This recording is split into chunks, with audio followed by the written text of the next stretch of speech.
tayo po'y muling magsitayo para sa pagbasa ng teksto na pagbabatayan ng mensahe sa umagang ito. Ang ating pong teksto ay matatagpuan sa mga Hebreyo, Kabanata 4, talatang 14 hanggang 16, at babasahin ko po ito sa dalawang salin, sa English at sa ating wika. Mga Hebreyo 4:14 hanggang 6. In ESV version it says, verse 14, "Since then we have a great high priest who has passed through the heavens, Jesus, the Son of God, let us hold fast our confession. For we do not have a high priest who is unable to sympathize with our weaknesses, but one who in every respect has been tempted as we are, yet without sin. Let us then with confidence draw near to the throne of grace, that we may receive mercy and find grace to help in time of need." Kaya nga magpakatatag tayo sa ating pananampalataya dahil meron tayong dakilang pinakapunong pari na pumasok na sa kalangitan, doon mismo sa harap ng Diyos ay walang iba kundi si Jesus na anak ng Diyos. Ang ating pinakapunong paring ito ay nakakaunawa sa ating mga kahinaan, sabagat tulad natin tinukso siya sa lahat ng paraan, subalit kailanman hindi siya nagkasala. Kaya't huwag tayong magatubiling lumapit sa trono ng mahabaging Diyos upang makamtan natin ang habag at kalinga sa panahon natin ng ating pangailangan. Let us come to the Lord in prayer. Our holy God, almighty, heavenly, merciful, loving, faithful Father in heaven, we come to you in the name of your Son, our Lord Jesus Christ, the one who died for us for our sins. Through the power of the Holy Spirit, you have regenerated each one of us, and it is because of your love and grace that it happened. And for that matter, for that reason, we rejoice this morning that we could respond in adorable worship, contemplation of your word, into the amazement, Father God, of the things that you have done to us. And we look forward that this message will bring us more close to you, Lord Jesus. Will bring us more understanding of your heart for us. Because our heart is deceitful, but your heart is pure, loving, kind, gentle, and lowly. Help us to listen attentively today. For the Word of God is active, powerful, and we ask for your divine presence as we discuss this in our worship. This is our prayer in the name of your Son, our Lord Jesus Christ. Amen. We may now all be seated. Good morning po muli sa bawat isa. Praise God. This is the third month of 2025. There are so many things that are happening around the world, but that is what is supposed to be in this fallen world.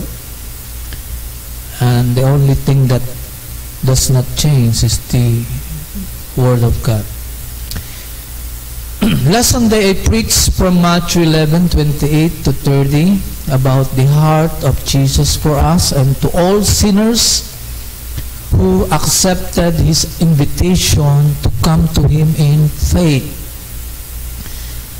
I would like each of you to, if you could memorize that part of the scripture, Matthew 11:28 to 30, where Jesus said, "Come to me, all of you who are labor and heavy laden, I'll give you rest. Take my yoke upon you and learn from me, for I am gentle and lowly in heart, and you will find rest for your soul. For my yoke is easy and my burden is light." It is a great promise, the great invitation of the Lord Jesus Christ for all of us, because we belong to the people who labor and heavy laden with so many things and with so many hardships and sufferings brought to us by sin in this fallen world. And so therefore, if you find it very helpful, please memorize it, take it to your heart, because that verses, the passage will always remind you to come to Him every time you labor. And there's no time in our lives that we do not have this kind of labor and heavy laden. And so this is a good reminder for all of us to always come to Him. Why? Because Jesus is gentle and lowly in heart only to those who will come to Him in faith. With all our sins, with all our failures, with all our disobedience, with all our indifference toward Him, pwede tayong lumapit sa Kanya. Hindi niya tayo itataboy, sa halip, palagi niya tayong tatanggapin at i-embrace ng Kanyang pag-ibig. That is the kind of heart Jesus has for us, His people, His church. Ganyan po siya sa atin. Nakita natin na ang gustong-gusto palagi makasama ng ating Panginoon nung siya'y nasa daigdig na ito ay yung mga tinuturing sa Jewish society ng mga sinners, mga makasalanan, mga maniningil ng buwis, mga babaeng immoral, mga taong cast out sa Jewish society noon. Why? Sapagkat meron siyang puso na handang tumanggap at magpaumanhin kahit sa pinakamasamang tao noon, ngayon, at sa panahong darating. Sa sino mang lalapit sa Kanya at mananalig sa Kanya, meron siyang compassion, meron siyang puso para sa mga tao noon sa Israel, maging ngayon, at maging sa lahat ng tao.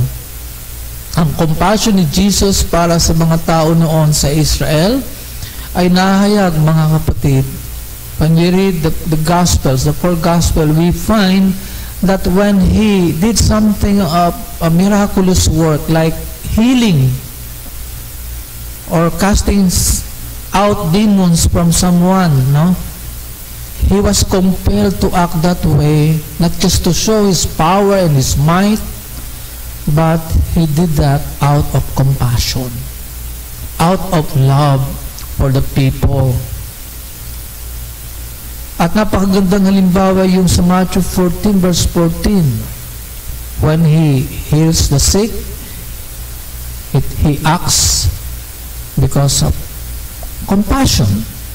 When He fed the 5,000 people, no, He acts with compassion. At ito pa, nung makita niya ang crowd, nagdalang habag siya sa kanila, sapagkat ang katulad nila ay mga tupa na walang pastor. So gumagawa si Jesus ng mga himala, nagpapagaling ng mga may sakit, nagkakaloob ng mga pangangailangan noon, not just to show His power, but to show who He really is, that He is so compassionate. But He loves to do that for all. Well, ang salita pong compassion sa Greek ay splanon. Splanon, ito po ay pangalan or noun. Ang ibig sabihin nito, meron siyang tenderness in the heart, meron siyang affection, meron siyang pity. At ang ka-equivalent nitong verb or pandiwa ay splanchisomai. Na ang kahulugan naman nito, dahil meron siyang compassion na nasa sa loob ng kanyang pagkatao, ang ibig sabihin nitong verb na splanchisomai, na salitang compassion, is He was being moved in the inner parts of His being. The innermost core of the person, that is the being of the person. Parang yung the guts that meron siya, yung bawal na dumadali mula sa kanyang kalooban, yun ang meron siya. And that defines His compassion for sinners, His compassion for those who suffers na may mga karamdaman noon at nasa ilalim ng kapangyarihan ng Satanas. So mula sa kaibuturan ng puso ng ating Panginoon ay bumubukal yung compassion na meron siya. Hindi yun nababawasan, hindi yun nawawala, it doesn't diminish, at hindi yun magbabago. The way He treats those people during His days on earth remains the same while He is still now in heaven, because He never changes. Now, you may ask me, ano ba talaga, Pastor, reason why Jesus came into this world? And there are so many, answer on that. But generally speaking, in John 14 verse 27, He came not to judge the world, but to save the world. I'm not a universalist na lahat ng tao sa mundo hindi maliligtas. But mentioning that verse in John 14 verse 27, He has this compassion for all the people to be saved and come to the knowledge of God. And that is His show of compassion as well. Bakit ba siya naparito? Dahil itong sanlibutan ito, this world, na pasailalim tinatawag na disorder. This world is so chaotic. Walang kaayusan. Why? Dahil sa kasalanan, sa bagsak na kalagayan ng tao. So we may think that this is normal. People kill one another, people slander one another, people accuse one another, people deceive one another. Satan is present in this world. The world is veering away from the truth, and loving the world is one of the temptations para sa mga mananampalataya. Nandyan lahat yan sa sanlibutan ito, sa daigdig na ito na ating ginagalawan. And for most of us, even as Christians, think that this is normal. We live in this world that is full of sin, full of temptation. Satan is working 24/7 to bring many souls to hell. We think that this is normal. This is the way people think, and some Christians think the same. But this is not the normal thing. This is not the natural thing from the perspective of God. Hindi normal na mapasailalim ang daigdig na ito sa kabulukan.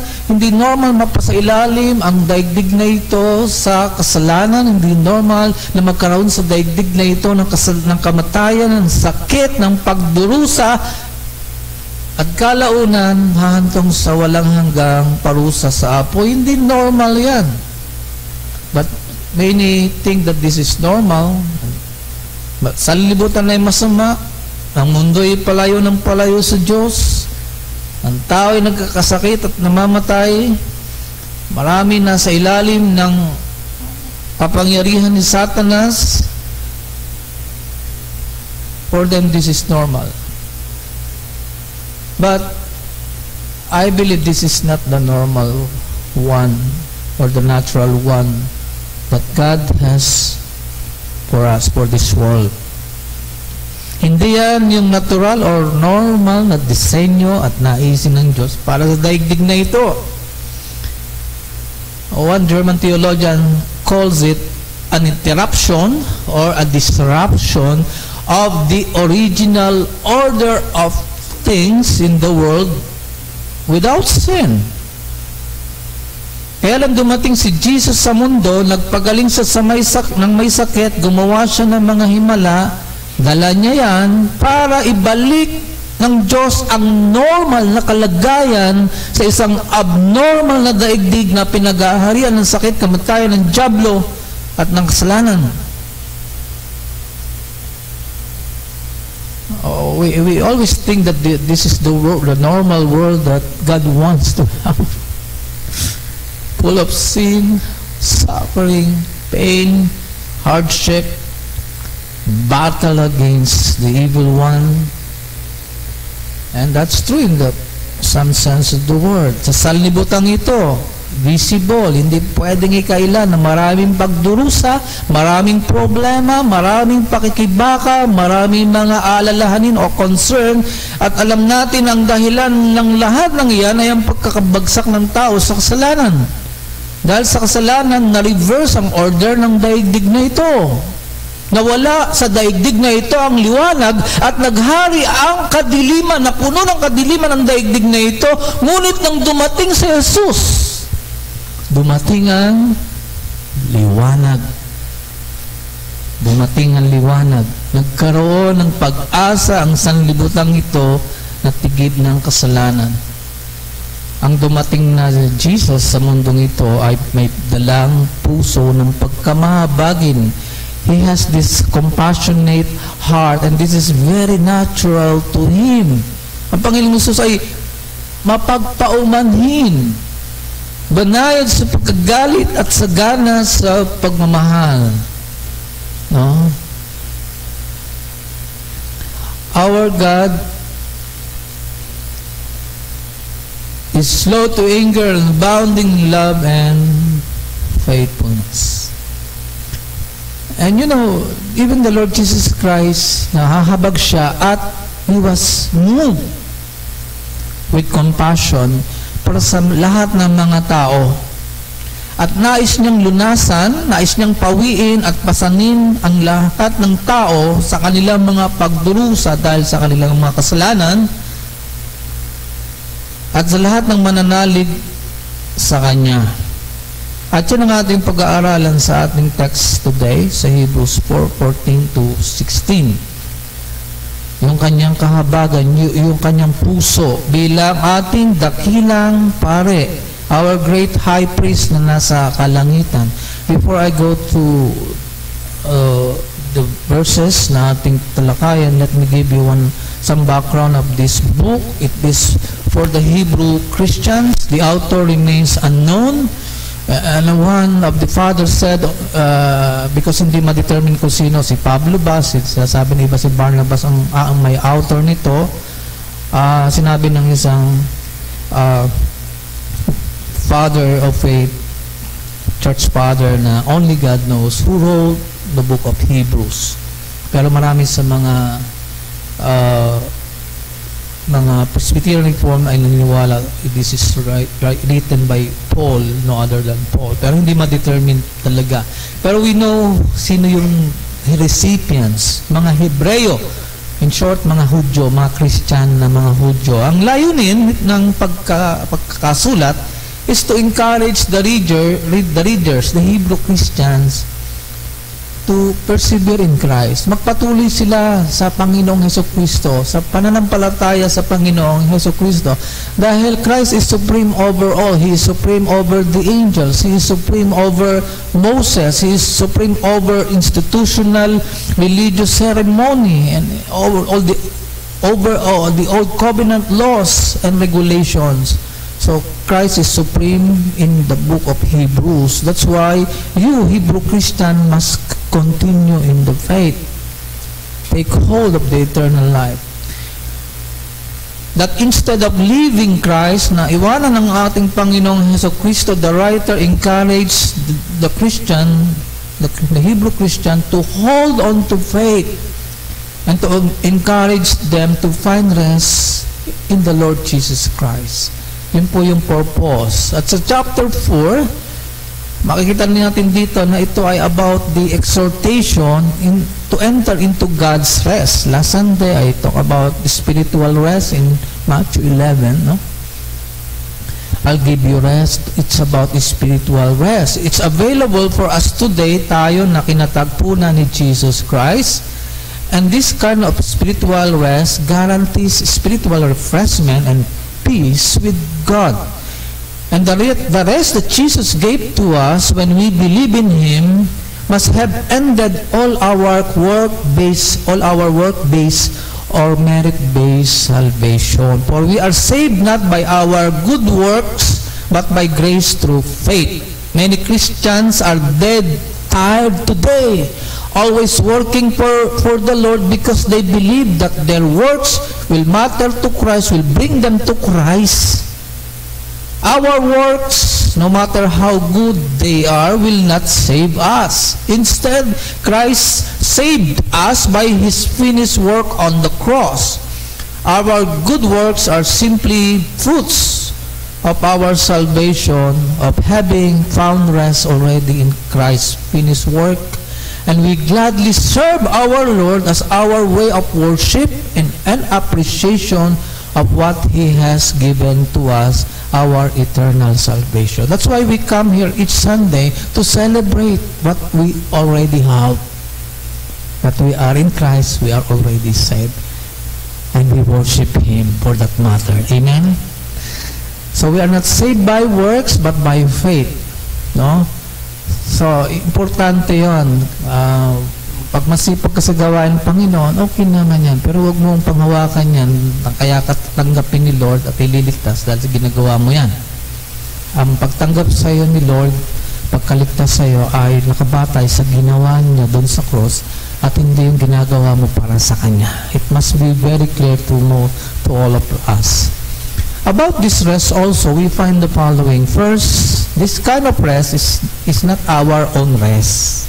It is God's rest. Sabi sa Hebrews 4 verse 1, entering His rest.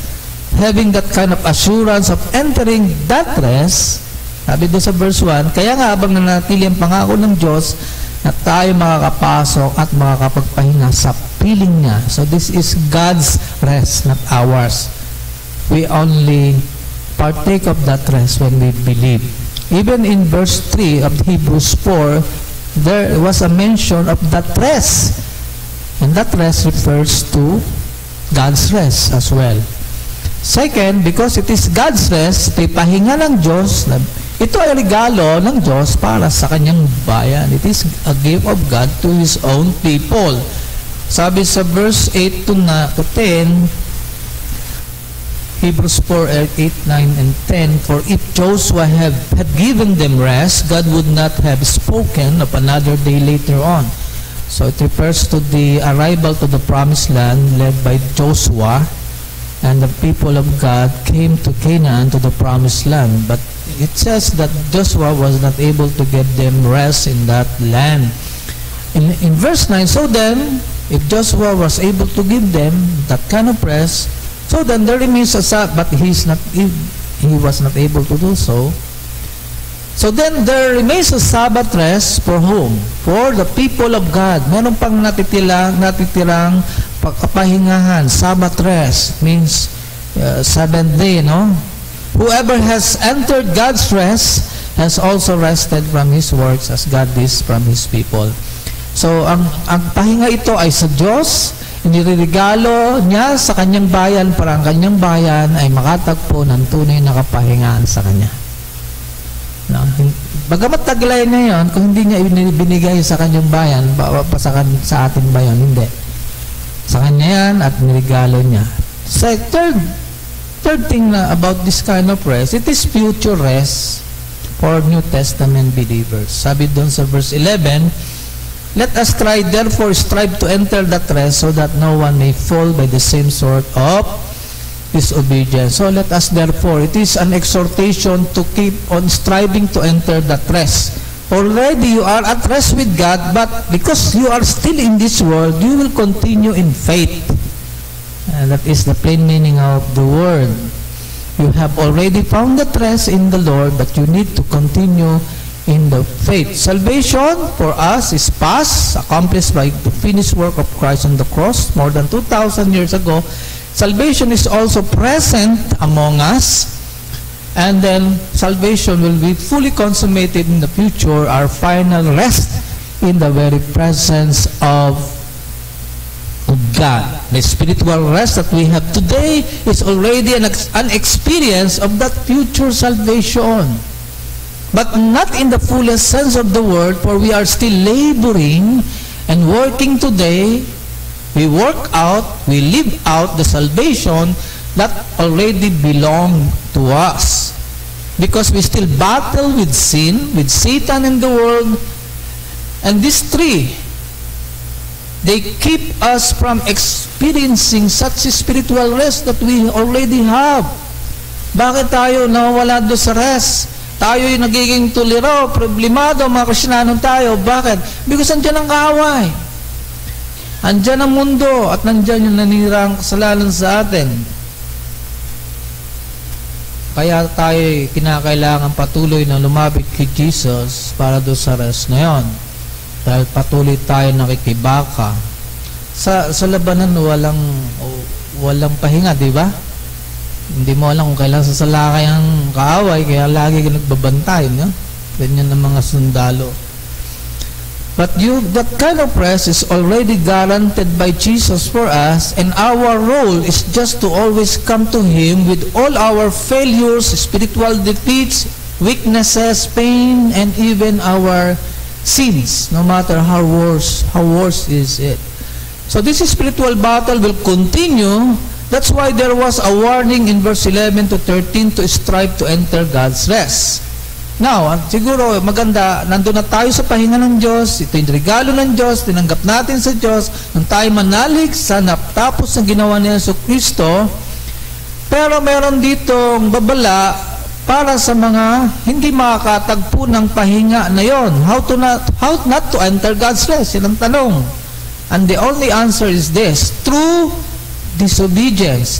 Disobedience o hindi pagsunod. This is a clear indication of the presence of the hardened heart. Merong hardening of the heart, which is also parallel to the absence of faith. Yun lamang po, yung pagkakaroon ng matigas na puso, yung ayaw paglapit kay Jesus, pagtitiwala kay Jesus, yan po ang tanging magiging hadlang para hindi matagpuan ng tao ang kapahingahang ibinibigay ni Jesus. Yan po yung tanging hadlang para sa sino mang taong na hindi magtataglay ng rest na kaloob ng Diyos, yung ayaw niyang lumapit, ayaw niyang magtiwala, ayaw niyang manalig. Yun lang. So for us, mga mananampalataya na may rest na ginarantiyahan na natapos na gawain ng Panginoong Hesus sa krus. Alam po ni Jesus na tayong mga anak niya, tayo mahihirapan sa pakikibangang espiritual. Jesus knows that. Alam ni Jesus na palagi tayong babagsak sa pagkakasala, babagsak sa pagsuway, sa hindi pagsunod sa Kanya. Jesus knows that. At sa kabila ng ating pagkamakasalanan pa rin, mayroon pa tayong naninirang kasalanan, sa kabila pa rin ang pagkakaroon natin ng pagkamasuwayin, pagtataglay ng kasalanang sinasadya o di sinasadyang gawin. We have this kind of sin of commission and sin of omission. Yung sin na mabuting bagay na we fail to do, that is sin para sa atin. Nananatili pa rin ang pag-ibig ng Diyos sa kabila niyan. Nananatili pa rin yung pangunawa ni Jesus sa kabila niyan. Nananatili sa atin yung habag niya, yung mercy niya sa kabila ng mga bagay na yan na ating nagagawa at dinaranas habang tayo'y namumuhay sa daigdig na ito. Sino sa inyo ang perpekto ng buhay Kristiyano? Wala makataas. Pastor, ikaw lang nakataas, ikaw yata. Di ba? Alam ni Jesus yan. Alam ni Jesus matutukso ka. Alam ni Jesus na natutukso ka. Sabi sa ating text sa verse 14, ulitin po natin yung ating passage.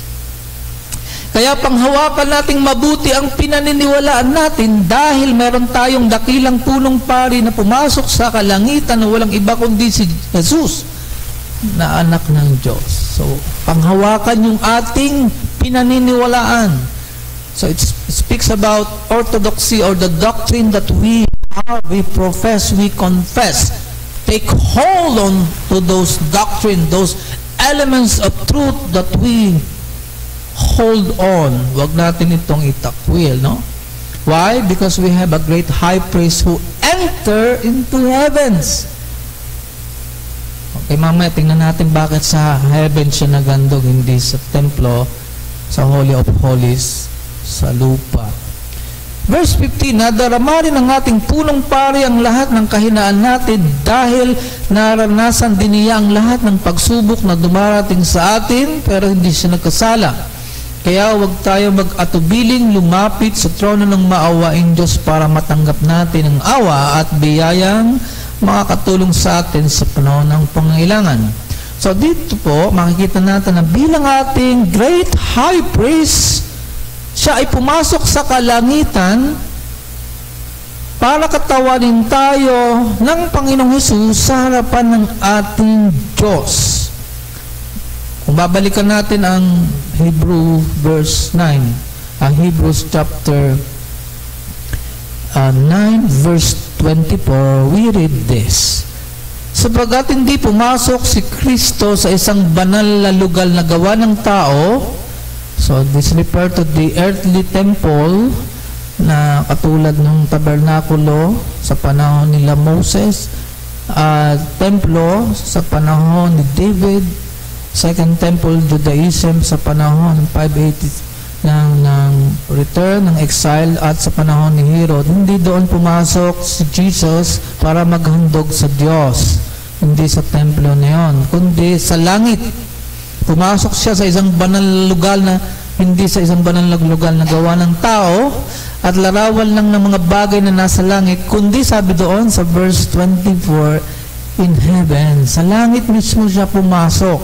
Siya ngayon ay namamagitan para sa atin sa harap ng Diyos. So yun ang priestly, nagpapatuloy na priestly ministry ng ating Panginoon. He intercedes on our behalf before God.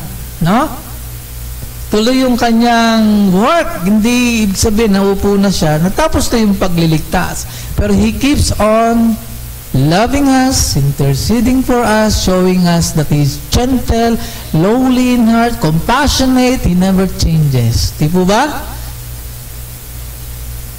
Ayan, sige. His priestly ministry of representing us before God continues even today. Ano na ngayon? Ano ba yung gawain ng high priest sa Old Testament? Ang pinaka-main na gawain ng high priest sa Old Testament, napakaraming ginagawa, ano? Pero ito isa sa pinaka-main.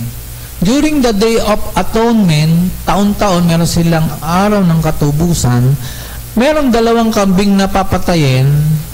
Hindi papatayin yung isa paliligawan. Ibibigay kay Hazael. At yung isa, papatayin. So, pipiliin ng pare, alin ang paliligawan, alin yung papatayin. Yung kambing na papatayin, anong gagawin? Kukunin ng dugo, papasok ngayon itong high priest, dala yung dugo ng kambing na pinatay, at ipapahid sa mercy seat or sa luklukan ng awa sa ibabaw ng kabanang tipan. Tanging ang high priest lamang ang pwedeng pumasok doon taon-taon. At bago niya gawin yon, kinakailangan naglilinis muna siya. Ceremonially, kailangan siya maging malinis sa kanyang ganang sarili. So papasok siya doon at maghahandog siya ng dugo. Ano ang purpose ng paghahandog ng dugo? Yung dugo ng kambing, ikinukover nito ang lahat ng moral failures ng buong bayan ng Israel. Kinukover ng dugo na nilagay sa mercy seat ang lahat ng kabiguang sundin ang kautusan ng Diyos ng buong bayan ng Israel. Yan po yung kinakatawan niyan. Ibiniwisik ng high priest ang dugo doon sa mercy seat. At yan ay ginagawa ng high priest taon-taon at maraming mga high priest noon kasi nakakamamatay sila. Siyempre, di ba, papalitan na naman ang mula sa lahi ni Aaron. Tanging lahi lamang ni Aaron ang pinahintulutan maging high priest. Ang gawain nila, ginagawa nila yon yung Day of Atonement, taon-taon. Yun ang main na ginagawa ng high priest. Naghahandog minsan ng dugo sa isang taon, minsan ng dugo ng hayop ng kambing. Pero ang ating Panginoong Jesus, who is our great high priest, hindi na niya kailangan gawin yung taon-taon. No? Minsan lamang siyang naghandog ng sarili niyang dugo sa harapan ng Diyos At hindi niya ginawa ito, yung dugo ay inihandog sa loob ng templong ginawa ng tao sa daigdig, kundi sa langit mismo. At dahil dyan, please listen, lahat ng iyong moral failure, lahat ng iyong kabiguang sundin ng Diyos sa bawat araw ng iyong buhay, lahat ng iyong mga kasalanan at pagsalangsang, lahat ng iyong paggawa ng mga bagay na hindi naman iniuutos na kasalanan, at lahat ng hindi mo mga pagganap ng mga bagay na iniuutos, your failure to do what is asked from you, at lahat ng kabiguang gawin mo mabuti sa iyong kapwa, mga kapatid, lahat ng iyan ay hindi na itinuturing sa atin ng Diyos na dapat pa nating pagdusahan dahil sa minsan at magpakailanmang sakripisyo ni Jesus, na sa halip na parusa o hatol, ang iginawad po sa atin ng Diyos ay ano? Acceptance, pagtanggap, pagpapatawad, ano pa?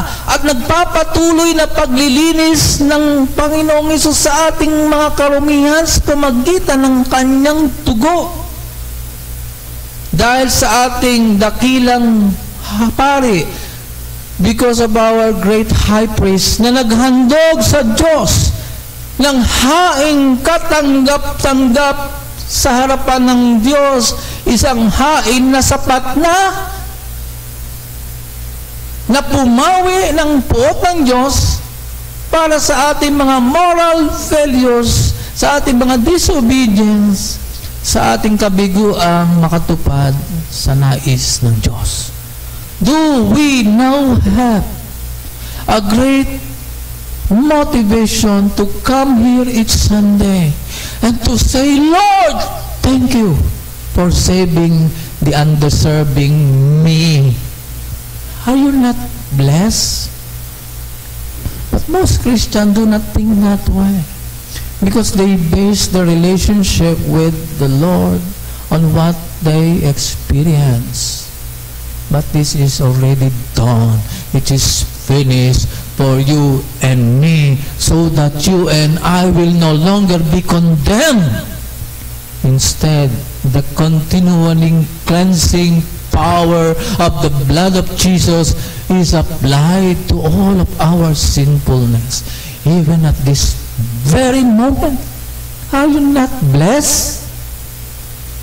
And tell those people in the world who look for another Savior, hey, your Savior does not guarantee cannot guarantee your salvation. You have to work for it. But here we are. We have a great high priest who entered the heavens, who offered an acceptable offering to God once and for all, so that not just our sins and moral failures will be covered, but it will be forgiven, and there will be no more record of it. Imagine kung ang Diyos nagtatala ng ating pagkakasala. Diba? Walang kaya na siguro mahaba ng listahan. Mas mahaba sa listahan ng pagkakautang sa tindahan kung walang pera. Diba? Pero hindi ganun. Kaya lang ang ating role, let us come to Him. Let us come to Him in all our failures, in all our sinfulness, and we will find mercy. It is guaranteed already. Tama? Parang hindi kayo happy. Praise God for that wonderful salvific truth that we find in this passage. No? Yan yung napakahalagang gawain ginanampanan ng ating great high priest, na even up to this very moment, he represents us sinners saved by grace before God, who is so holy and full of wrath to those who are disobedient. And so we could find also in this passage the very heart of our great high priest. Ano yung puso ng ating dakilang pare na nasa langit para sa atin? And before I answer that, what is the heart of Jesus? our great high priest for us. Nais ko po munang tingnan natin yung dalawang mga talatang na to. Tatlo pala. Meron ba akong water dito? Anyway. So let us take a look of this. Verse 14, verse 15, and verse 16. Verse 14, this is about sa paghawak ng mabuti sa tamang katuruan o doctrine tungkol sa Diyos. Yun po yung pinapakita dun sa verse 14. No? Let us take hold fast to our confession. Yan ang sinasabi. Since then we have a great high priest who has passed through the heavens, Jesus, the Son of God. Let us hold fast. Panghawakang matibay, mabuti ang ating pinaniniwalaan. And then, liman muna tayo sa verse 16. Sa verse 16, ganito naman, it is about the invitation, the exhortation for us to come to the Lord in prayer, to His throne of grace. So, this is doctrine, and this is prayer. Sino sa inyo nagbabasa ng Bible? Hindi yata kayo nagbabasa ng Bible, nag-aaral Doctrine, hold fast. Sino sa inyo nagpipray? Hindi yata kayo nagpipray. Magpipray na kayo. Bakit? Kasi yung verse 15, importante. Yung in-between verse na yan. Yan ang nagko-connect sa dalawang mga talata, hindi lamang because of the order in itself, but because there's something in verse 15 that we need to notice. Because this verse 15, serves as the connector for the doctrine we believe and the encouragement and the need for us to pray. Why? Because it says in verse 15, for we do not have a high priest who is unable to sympathize with our weaknesses, but one who in every respect has been tempted as we are, yet without sin. Yung ating pinakapunong pare, dakilang pinakapunong pare, ay marunong mag-sympathize o sa salitang Tagalog, makiramay, medyo kumbaga sa mababaw ang kaulugan na makiramay. Wala lang, pumunta ka lang doon, tapos na. Parang ganun lang dating. May burol doon, pumunta ka, nakakiramay ka na, babay, offering, yun na. Parang ganun ang concept ng to sympathize, makiramay, yun ang ginamit sa Tagalog Bakit kailangang matibay nating panghawakan ng ating pinaniniwalaan, ng mga doctrines na ating tinanggap?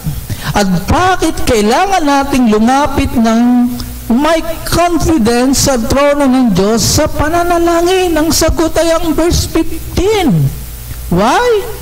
Because meron tayong isang pinakapunong pare na marunong makiramay. Or, sa English, mas maganda, a high priest who is unable to, we do not have a high priest who is unable to sympathize with our weaknesses. Meron tayong pinakapunong pare na marunong mag-sympathize sa ating mga kahinaan. Dahil siya man ay tinukso sa lahat ng paraan. Gaya rin natin, gayon may walang kasalanan. So, anong pinapakita dito sa atin? Na itong pinakapunong pare na ito na marunong makiramay sa atin ay kaisa natin. Saan? Sa ating mga kahinaan. Well, siguro bilang Kristiyano ngayon, usong-uso yung evidence daw ng Diyos ay kasama mo pag binibless ka. Pag matagumpay ang buhay mo, mag-asensado ang negosyo mo, tapos lumalago ang church mo, daming tao, naglulundagan, magandang facility. Yan ang evidence ng ang blessing ng Diyos ay nandyan. Very positive, Sinong magko-contest na? Nga naman siguro nga. Kasi, pag tinignan mo, visibly, nakikita mo yun So marami nag-iisip ng ganon. Madalas na pananaw ng tao, si Jesus kasama nila, nasa kanilang tabi, pag maayos lang ang buhay nila palagi. Pag sila ay magandang buhay, matagumpay, yan ay katibayan na kasama nila si Jesus, nagtatagumpay sila, kaysa nila si Jesus, nakikiramay sila kay si Jesus sa kanila. When their life is going well, when their zeal for Jesus is so high, they believe that Jesus is with them, with their side, on their side, and Jesus was blessing them, and Jesus is being pleased with them. Now, what can we read in verse 15? It's the opposite. Jesus is one with us, on our side, in our weaknesses.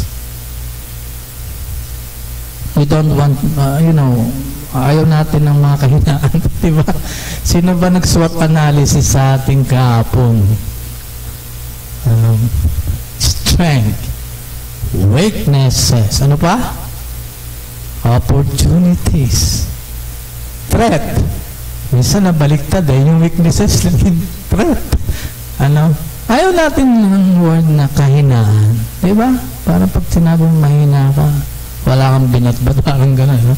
Pero Jesus is with us on our side in our what? Triumph, victory, blessing, weaknesses, it says, right? Parang di kayo sumasama yun. Tingnan natin yung verse. He is with us. He is in solidarity with us in our weaknesses. He is able to sympathize with us in our weaknesses. It says, the word sympathize is not just a feeling of having pity, but literally, the meaning of the word sympathize is to suffer with. Magdusa kasama. Kung ikaw ay nagdurusa, kasama mo siya. That's the meaning of the word sympathize. In our weaknesses, magdusa kasama natin saan po? Sa ating kahinaan. At ito po ay higit pa sa pagkakaroon ng awa sa puso, kundi pakikiisa ni Jesus sa ating bagsak na kalagayan. Wow! Si Jesus ay kaisa nating nagdurusa kapag meron kang sakit at kahirapan sa buhay. Dinaramdam ni Jesus ang suffering na mayroon ka at ako. He feels your sufferings and He take your suffering, my suffering, as His own suffering. Bagamat hindi niya suffering yan, kundi sa'yo at sa akin, He takes that suffering as His own. Ang dahilan bakit kaisa natin si Jesus sa ating kahinaan ay ito. Dahil pinagdaanan na po ni Jesus ang mahirap na daan ng temptation o pagsubok o trouble o pag-aalimura, everything na meron siya na masasabing kahinaan, dinaanan.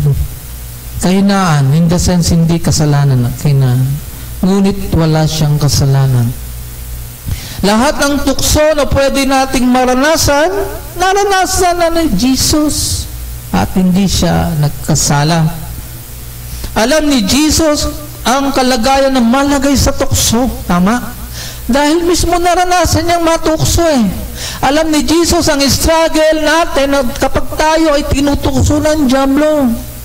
Alam ni Jesus ang capacity natin to endure temptation. Alam ni Jesus na mahina tayo. Alam ni Jesus ang lahat ng bahagi ng ating pagkatao, mula ulo hanggang talampakan, lahat ng yan, alam ni Jesus, tainted with sin.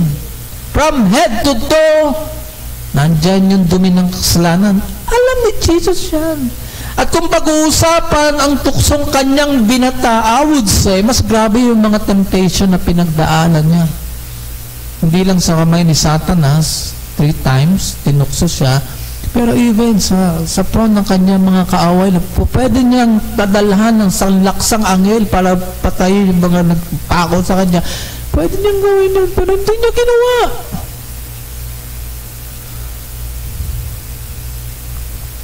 Alam ni Jesus yan, mga kapatid.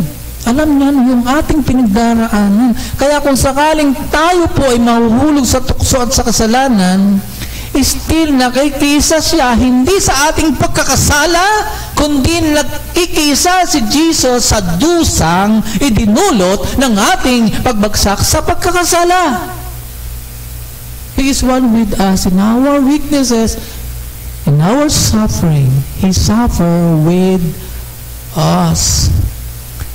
Alam ni Jesus, nung tayo magkasala, nasira ang ugnayan natin sa ating kapwa. Painful yun, di ba? Nung tayo magkasala, nawasak ang ugnayan natin kay Mrs. Naghiwalay. Pati sa ating mga anak, nung tayo magkasala, iniwan tayo ng ating mga kaibigan. Nung tayo magkasala, walang nais umunawa sa atin ni isa. Kahit yung church, minsan tinatalikuran na tayo. At nahihiya tayong pumunta sa church kasi ang katulad natin, babaeng marumi sa paningin nila. Alam ni Jesus yan.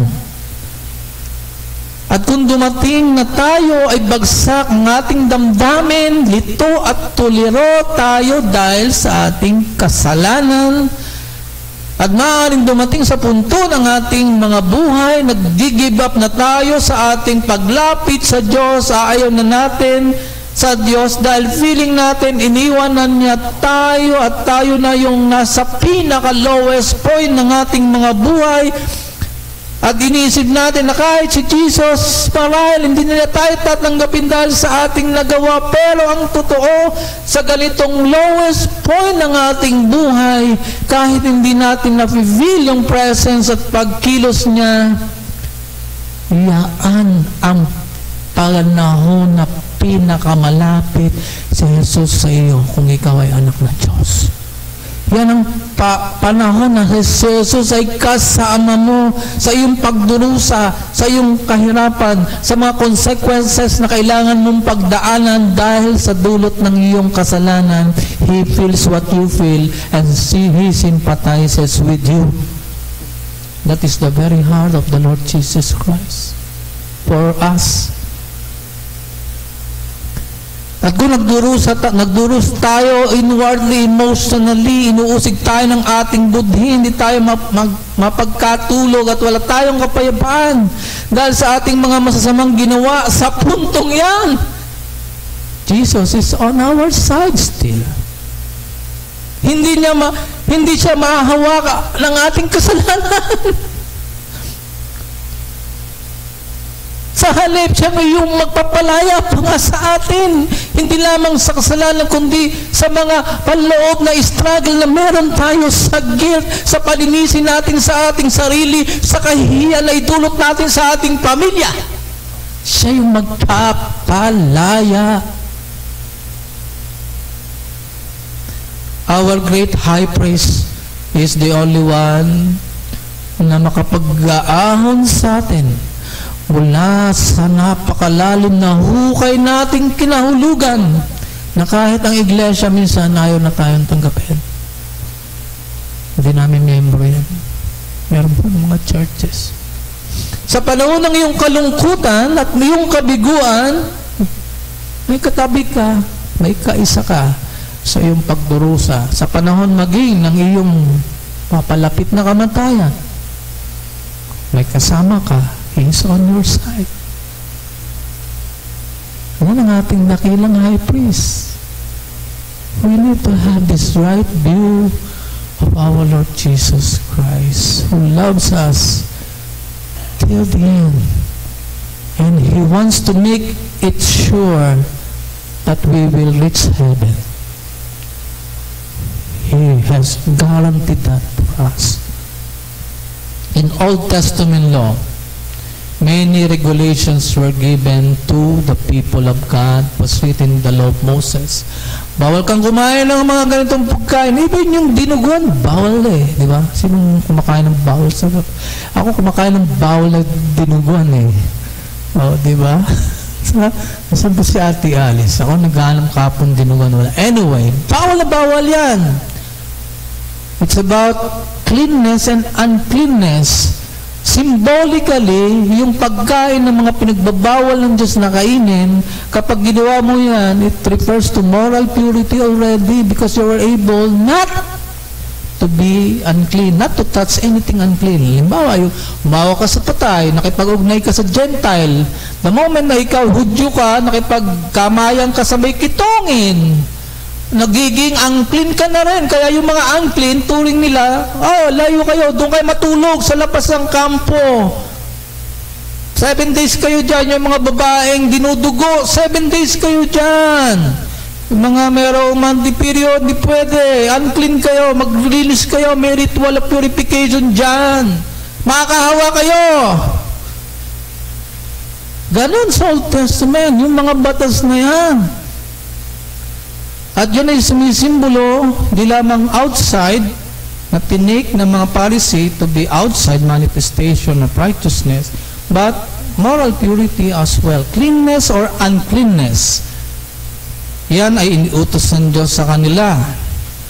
At ang sino mang Israelita na itinuring na marumi, may ketong, bawa, kumain ng ganong pinagbabawal, nakisalamuhan sa mga pagano, pag ikaw ay nalaman na ikaw ay marumi, lalayuan ka. At dapat ka rin lumayo. Huwag ka dito, doon ka. Unclean, unclean. At para ka maging katanggap-tanggap, dumaan ka muna sa ritual of purification. 7 days ka muna. Diba? Medyo extended.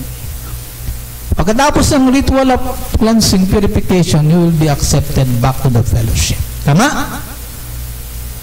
As simple as I can still process in my mind about the OT law.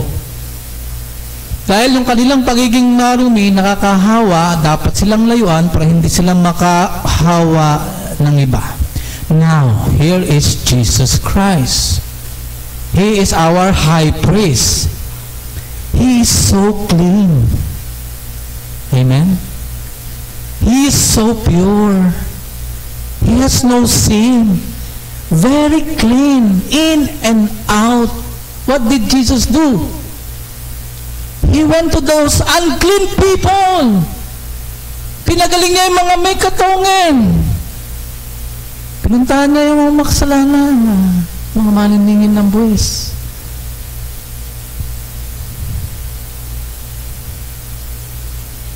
Ano ang ibig sabihin niyan? Si Jesus na hindi nagtataglay ng anumang karumihan, lumapit at nagtulot ng paglilinis sa taong marumi. At hindi siya nahahawa ng anumang karumihan ng taong marumi na kanyang nilapitan. Tayo sa ating karumihan, dapat talaga tayong lumapit sa Kanya. Why? Siya lang talaga yung tanging malinis. Ang dahilan para tayo maging malinis, kailangan lumapit tayo talaga sa malinis. Sino yun? Si Jesus. Huhugasan niya ang ating mga kasalanan at karumihan. Nagpapatuloy ang effect ng dugo ng Panginoong Hesus. You know, in other Christian communities, they refer to the blood of Jesus covering over the Philippines. Lord, cover the Philippines with your blood. I think this is not what the Bible teaches. When the blood is mentioned, it's about the blood covering of the wrath of God for sinners. And Jesus, kinover yung puot ng Diyos sa atin ng kanyang dugo. It's not about protection from disease. Hello? It's not about protection from peste, para yung negosyo mo mosenso. It's not protection from anything, but your guaranteed protection from the wrath of God because of the blood of Jesus that continually purifies you.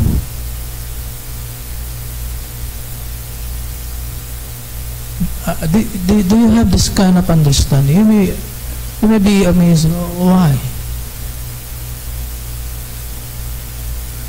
Sometimes we use the word, with the blood of Jesus, Satan lived.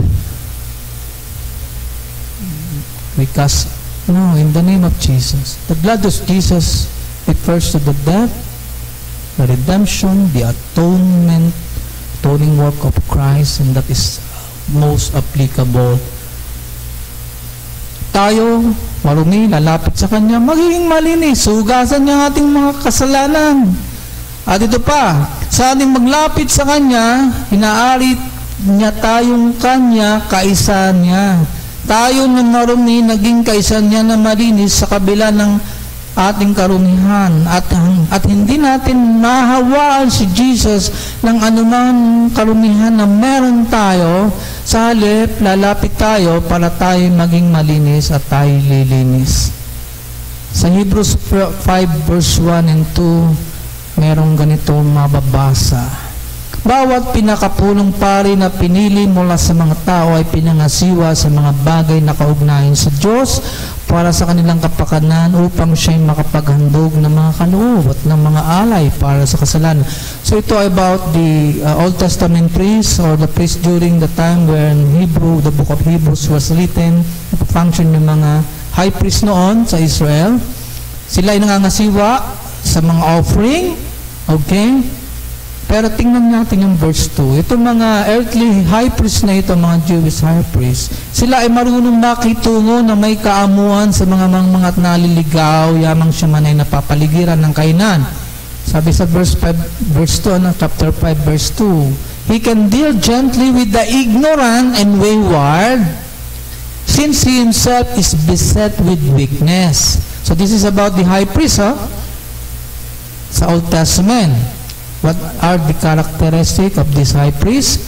Nangangasiwa sila sa paghandog ng mga tao para sa kasalanan ng mga tao. Pero alam nila kung paano pakitunguhan, how to deal with the ignorant and the wayward, mga ignorante, mga naliligaw, which refers to yung mga ignorante, yung mga naliligaw. Ito ay tumutukoy sa dalawang uri ng pagkakasala o kasalanan. Yung ignorante, it refers to those who sin undeliberately.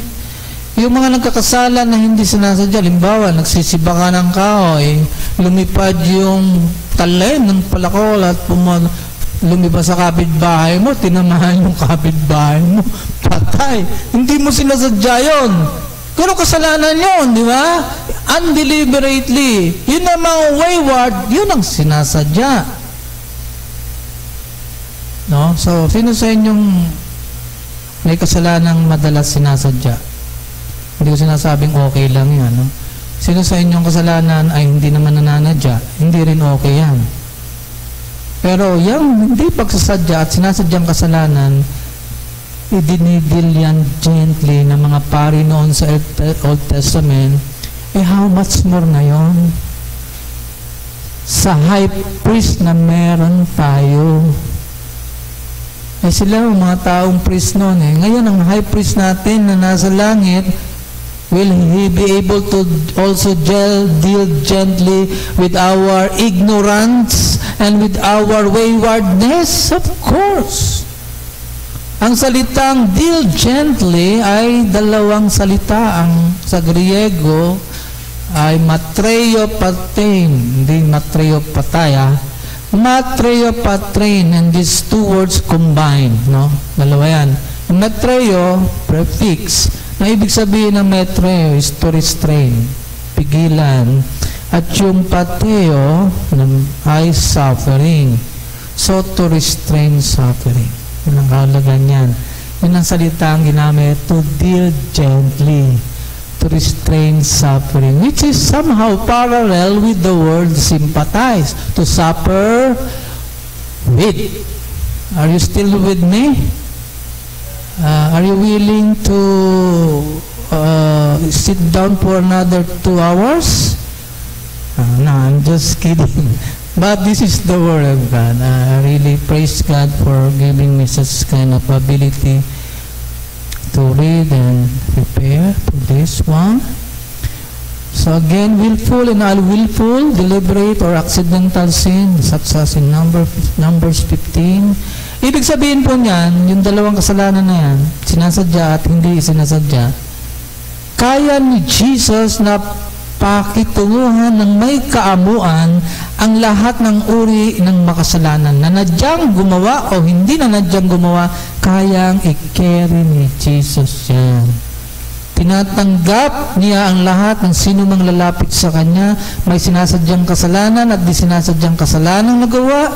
Gaano man kalaki ang ating kasalanan, hindi niya tayo tatanggihan kung tayo lalapit sa Kanya. Kaya niyang i-restrain ang sarili niya para tanggapin ang ating pagiging mahina, makasalanan, marumi, ang ating pagrebelde, ang ating paglaban sa Kanya. Yan ay kung tayo po ay lalapit sa Kanya. At siya'y may kakayanang maglinis sa atin mula sa lahat ng karumihan at kasamaang nasa atin sa pamamagitan ng Kanyang dugo. Yan po ang puso ni Jesus para sa atin. Hindi siya natetreten ng ating mga kasamaan at kamalian. Hindi niya itataas kapag tayo ay lumapit sa Kanya. Hindi niya tataas ang Kanyang kamay.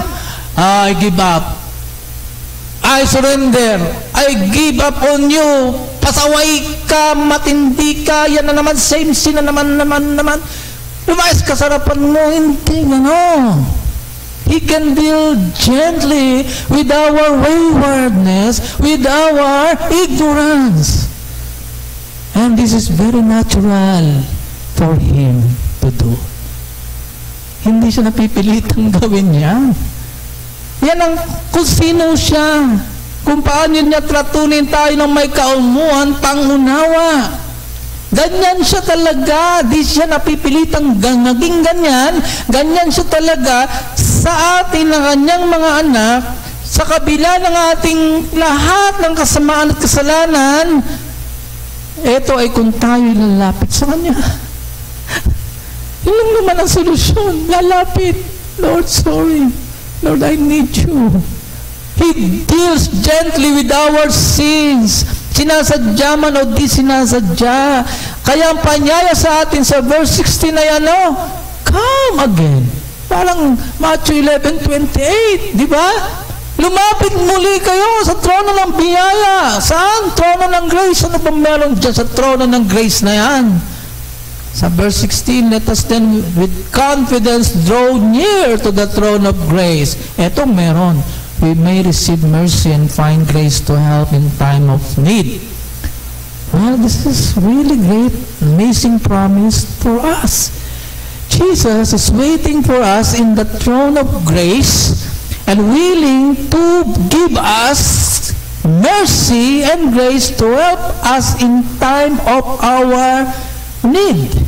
Ang mercy, ano ba mercy? Awa. In theology, it means the withdrawal of punishment. When you have mercy, you do not punish the person. Instead of punishing us, what we receive from God through our great high priest is not punishment, but salvation and grace. And grace, we know that this is an undeserved favor from God given to us freely. Kaya kung titingnan natin ating kasalanan, patuloy tayong magbabangkon, lagi tayong binuusig ng ating budhi dahil sa ating mga kasalanan. Nakikita natin yung pangalan na tayo, baka hindi tayo nagabi ng Diyos, baka hindi tayo pupunta sa langit, baka pagkawan matay sa impyerno, takot tayo, di ba? Natatakot tayo pag tingin natin yung sin, yung ating kasamaan. On the other hand, kung titingnan naman natin si Jesus at ibabaling natin ang ating pananampalataya sa Kanya, ano makikita natin kay Jesus? Kaamuan, pangunawa, pagtanggap, kupatawan. So we have a safe place in the hands of Jesus. Kaya ang paanyaya sa atin, come boldly with confidence sa trono ng Lord. This is for all of us. Sa throne of grace, there is mercy and grace na handang ibigay ang Diyos para sa atin every time we need it. And all of us are always needy of mercy and grace. Diba? Lahat tayo palaging nangangailangan yan. Araw-araw need natin ang mercy at grace ni Lord Jesus. Why? Because nagkakasala tayo araw-araw. Kaya ang sabi doon, huwag na tayong magpatumpik-tumpik at mag-atubili. Lumapit, huwag tayong mahiyanin matakot sa Kanya dahil sa laking pagkakamali na ating ginawa. Salit, dalhin natin ang lahat ng yan kay Jesus. Dahil kaya niyang i-manage ang anumang sin, anumang shame, anumang guilt na ating ihaharap sa ating paglapit sa Kanya. Kung hindi mo kaya maumpisal kay Padre, ibigay mo kay Jesus. Lord Jesus, pumatay ako ng kapitbahay kong si Raulo. Kaya yan ni Jesus. Pero sabihin mo rin sa pulis. Hindi yan kayo. Kaya ni Jesus yun. Kayo ba naniniwala doon? Kaya niyang i-deal gently na may kaamuhan. Yan, mga kapatid. So, ano ang pipigil sa'yo para lumapit kay Jesus? Hiya? Takot? Guilt? The more you have all this kind of struggles, the more you need to urgently show up, Lord, to Jesus. Amen? 2 more pages. Sorry pa. Ang puso ng ating dakilang pare ay palaging open for all of us. At kung kilala mo kung anong puso meron siya for you, you will not delay in coming. You will lalapit ka kaagad kasi alam mo hindi ka mabibigo kay Jesus. Amen? He knows what you are going through today. He knows the gravity of sin that you have committed.